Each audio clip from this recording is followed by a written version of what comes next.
A fist flew toward my face before I could even blink.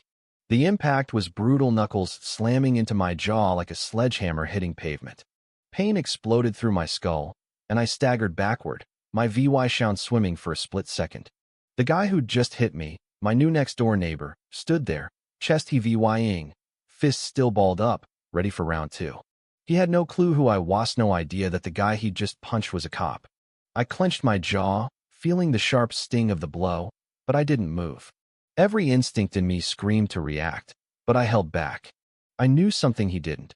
In just a few moments, his whole world was about to flip upside down. He just didn't realize it yet.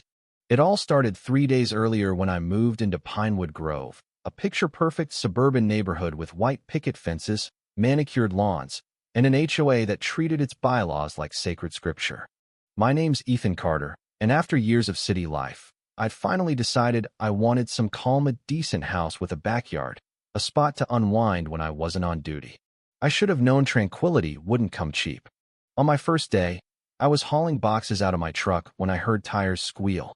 A black SUV roared down the street, blowing past the 20 miles per hour speed limit, and screeched to a stop in front of the house next door. A guy climbed out, slamming the door behind him.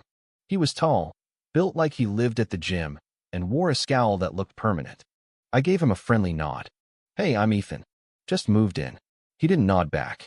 Instead, he sized up my truck, his lip curling. "You can't park that here," he said. I frowned. "I'm just unloading. I'll move it when I'm done."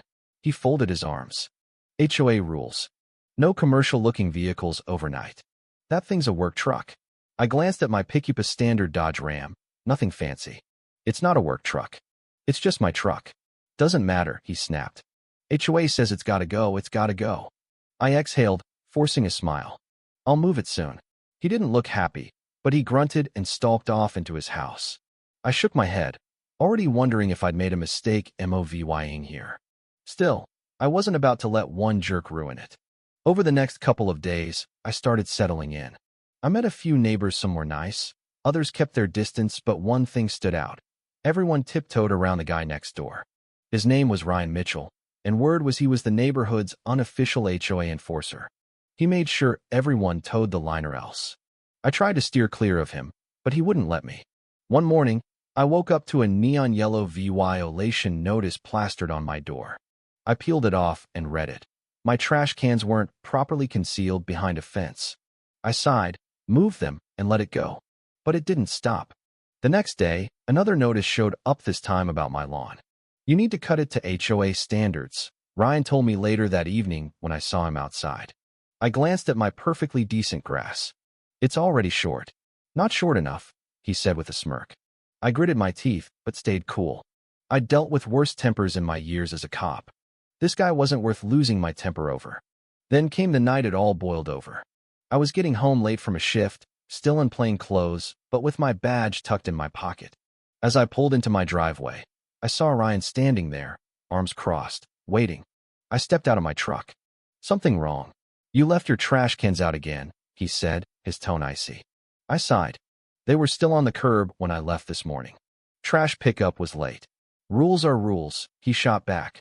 "If you can't follow them, maybe you don't belong here." I stared at him, debating whether to argue or just head inside. Before I could choose, he stepped closer. "You think you can just do whatever you want?" I raised an eyebrow. "Look, I don't want trouble. I just got home from work." "Yeah," he sneered. "Where do you work, huh?" I paused, knowing if I said I was a cop, things might shift. Before I could answer, he shoved me hard. I stumbled, catching myself before I fell. My training kicked in, but I took a deep breath, trying to calm things down. "Back off," I warned. He didn't. Instead, he swung. That's how I ended up taking a punch from my HOA-obsessed neighbor, and he still had no idea who I was. I stood there, jaw throbbing, staring at Ryan as he pulled his fist back for another go. My mind raced. I'd taken hits before, plenty of them, but this felt different. Maybe it was the sheer ridiculousness of it. Maybe it was because he didn't know he'd just assaulted an officer. I exhaled slowly, keeping my stance steady. "You just made a big mistake," I said, my voice level. Ryan smirked. "Oh yeah? What are you going to do about it?" For a second, I thought about letting him swing again, but that wouldn't help either of us. Instead, I wiped my lip, checking for blood. I don't want to fight you, Ryan. His face darkened. Too bad. Just as he reared back for another punch, a voice cut through the air. Ryan, what the hell are you doing? We both turned. An older man stood on his porch across the street, arms crossed. It was Mr. Harris, a longtime resident in his 60s with silver hair and a no-nonsense glare. He was one of the few people I'd met who didn't seem fazed by Ryan. Ryan hesitated, fists still clenched. Stay out of this, old man. Mr. Harris shook his head. I've lived here long enough to know when someone's about to screw up big time. You're about to make the dumbest move of your life. Ryan huffed, stepping back. His eyes locked on mine, burning with anger. This isn't over, he muttered, then stormed off, slamming his door behind him. I let out a breath, rolling my shoulders. My jaw still ached, but at least it hadn't gone further. Mr. Harris walked over, shaking his head. You okay, son? I nodded. Yeah. Thanks for stepping in. He sighed. I've been dealing with that moron for years. He thinks he owns this place. I'm starting to get that. Mr. Harris glanced at Ryan's house. Watch yourself. He doesn't like it when people push back. I gave him a small smile. I've handled worse. He studied me, his eyes narrowing. Something tells me you're not just some guy looking for a quiet life. I didn't confirm or deny it. Appreciate the heads up, I said instead. He nodded, like he knew more than he was letting on, then headed back inside. I turned to my house, exhaling. I'd come here for peace, but it was clear now that wasn't happening anytime soon. The next morning, I woke up to another violation notice taped to my door. Illegal vehicle parked overnight. I groaned, running a hand through my hair. My truck was in my driveway, right where it had been since I moved in. I checked the HOA rules on my phone. Nothing banned standard pickups. Ryan was just screwing with me. I decided to let it slide for now. I wasn't here to start a war. But it didn't stop there. That day, my mailbox was knocked over, my sprinklers mysteriously flooded my lawn, and later, I found trash dumped at the end of my driveway. It didn't take a genius to figure out who was behind it. Still, I kept my cool. I'd seen guys like Ryan before, control freaks who thrived on getting a rise out of people. I wasn't going to give him that. But then he crossed a line. That night, a loud bang jolted me from my living room. My heart kicked up, and I grabbed a flashlight to check it out. The second I stepped onto my porch, I saw it. All 4 tires on my truck, slashed. My fists clenched, jaw tightening. I tried to be patient, tried to ignore him, but this was too much. I took a deep breath, calming myself.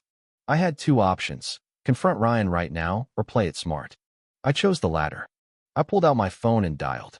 Hey, Chris, I said when my partner picked up. Need a favor. What's up?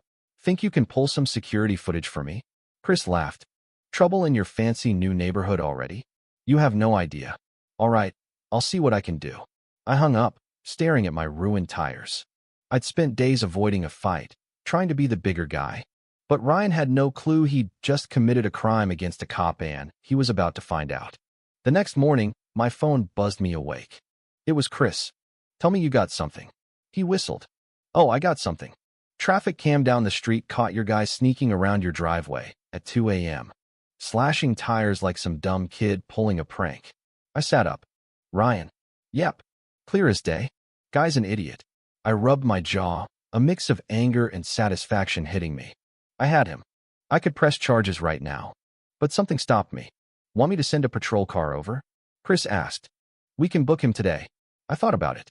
Every part of me wanted to cuff Ryan, let him feel helpless for once. But it didn't feel right. Not yet, I said. Chris sighed. You sure? He's just going to keep pushing. I know, but I want to see how far he'll go first. Your call. Don't let him push you too far, man. I hung up, staring at the ceiling. I'd dealt with control freaks like Ryan before. The question was, how far would he take it? I was about to find out. I spent the morning getting my tires replaced. The mechanic shook his head. Man, someone really hates you. I chuckled dryly. Yeah, I'm noticing. By the time I got home, I'd made up my mind. Ryan wanted a fight, but I wasn't playing his game. I'd win my way. Step 1, kill him with kindness. As I pulled into my driveway, I saw Ryan watering his lawn. He looked up, smirking, waiting for me to snap. I didn't. Morning, neighbor, I called, while VYing with a big smile. His eyes narrowed, confused. What? Just saying good morning. Nice day, huh? I stepped out of my truck, whistling as I headed inside.